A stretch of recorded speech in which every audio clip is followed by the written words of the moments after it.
Ladies and gentlemen, you are watching the English news of Bình Phước television station and newspaper.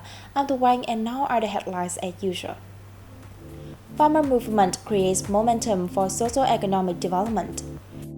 Exhibition on Điện Biên Phủ in the air comes to Bình Phước. Vietnam, Cuba seeks way to further bolster ties. Wild peach blossoms on full display in Yên Bái. The Central Committee of Vietnam Farmer Unions has praised Bình Phước Province farmer emulation movement in 2022. Over past years, the farmers' emulation movement has brought about good results in production and business and helped in sustainable poverty reduction efforts at all levels of farmer association in Bình Phước, becoming a focus of socio-economic development in the locality. Many models have shown high economic efficiency, helping improve the lives of local farmers. In addition, the typical agricultural products of Bình Phước program express the appreciations of the Provincial Farmers Association for the achievements, initiatives, and creativities of farmers and workers, contributing to local development during Vietnam's industrialization and modernization. The timely recognitions of farmers for their good production and business and honoring typical agricultural products have actively contributed to maintaining the productions of high-quality agricultural products, moving towards modern agriculture to promote social economic development in the locality.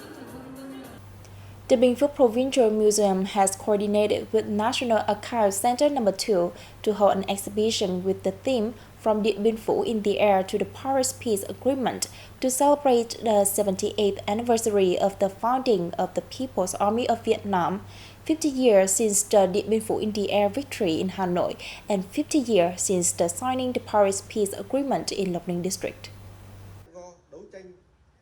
The exhibition displays and introduces 500 pages of documents and photos from the National Archives Center, Bình Phước Museum, and the Vietnam News Agency. In particular, there are more than 400 pages of documents from this important historical moment 50 years ago. It covers three topics: the fight-talk battle in the 1972 Spring-Summer Plan, Điện Biên Phủ in the Air, and the Paris Peace Agreement, the door to peace. Open until March 10, the exhibition features the pride, love of country, patriotism, and determinations of the party, the army, and the people in the struggle for independence, which have become the nation's strength in the course of building and safeguarding the fatherland today and in the future. A program to strengthen solidarity in border areas has been held in Đắc commune in Bù Gia Mập district, Bình Phước province. 50 gift sets were presented to households in border areas of Đắc commune. Each gift set included cash, rice, confectionaries, and necessity, with a total value of about 50 million Vietnam dong. The program expressed the care from officers and soldiers at the Đắc border guard station and other units for people in the border area, especially the households that party members are assigned to help.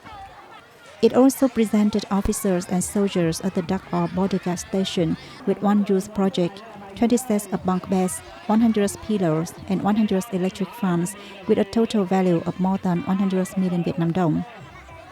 The program enhanced the solidarity between the army and the people, contributing to improving the material and spiritual lives of officers and soldiers at the station and local residents.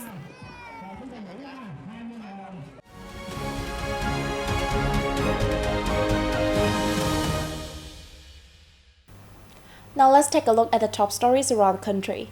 Party General Secretary Nguyễn Phú Trọng had a telephone talk with the first secretary of the Communist Party of Cuba, Central Committee, and President of Cuba on December 21st, during which the two sides discussed measures to further promote the bilateral ties in the future. The two leaders shared delight at the positive progress in the relations between the two parties and countries. They agreed to work to strengthen mutual understanding and mutual support while maintaining the exchange of delegations at all levels, effectively implementing agreements in areas of each other's strengths and demands such as agriculture and healthcare. Miguel Díaz-Canel said he hopes Vietnamese businesses will increase investment in Cuba, especially in areas of food and commodity production, retail, and wholesale. Party General Secretary Nguyễn Phú Trọng invited Raúl Castro and Miguel Díaz-Canel to visit Vietnam. Miguel Diaz-Canel accepted the invitation with pleasure. A test run was conducted on an elevated section of Ho Chi Minh City Metro Line No. 1 on December 21st, according to the City Management Authority for Urban Railway. The pilot run was carried out on a section stretching nearly 9 kilometres, starting from Suoi Tien bus station and arriving at Bin Tai station. The train stopped to pick up and drop off passengers at the high-tech zone station. The Management Authority for Urban Railways will work with consultants and contractors to accelerate project implementation, complete construction, and move to commercial operation. This first metro line has 17 Japanese-made trains, each with a capacity of 930 passengers, and a top of 110 km per hour above ground, and 80 km per hour underground. Work began on the metro line in August 2012. 93.56% of work has now been completed. The cost of Metro Line No. 1 is expected to reach $1.89 billion, funded with Japanese assistance and Vietnamese reciprocal funding. Ladies and gentlemen, in the first month of being exported through official channels, durian export to China is October rose 40-fold over October last year. Export volumes have skyrocketed since the Ministry of Agriculture and Rural Development and the General Administration of Customs of China signed a protocol on phytosanitary requirements for Vietnamese durian exported to China. In October alone, durian export turnover to China reached nearly $50 million, an increase of 40-fold against October 2021. So far this year, durian exports to Vietnam's northern neighbor stand at more than 20,000 tons and are forecast to hit 30,000 tons by the end of December. The signing of the protocol came after 4 years of negotiations, permitting official exports of Vietnamese durian to China and creating a significant opportunity for Vietnamese farmers to raise the value of the fruit. Tớ dày, white peach blossom are associated with the lives of many generations of Hmong people in Mù Cang Chải district in Yên Bái province. To honor the flower, the first Tớ dày Flower Festival will be held in late December, showcasing a range of cultural and artistic activities with the bold cultural identity of local ethnic groups. Tớ dày is a wildflower belonging to the peach blossom family. The Hmong ethnic people in Mù Cang Chải district often call it Phang tớ dày, forest peach blossom in Vietnamese. It has a strong vitality and only blooms in the cold in winter. Tớ dày flowers have become a special symbol of the harsh land of Mù Cang Chải when winter comes. Clusters of the red pink flowers on hillside create a beautiful scene.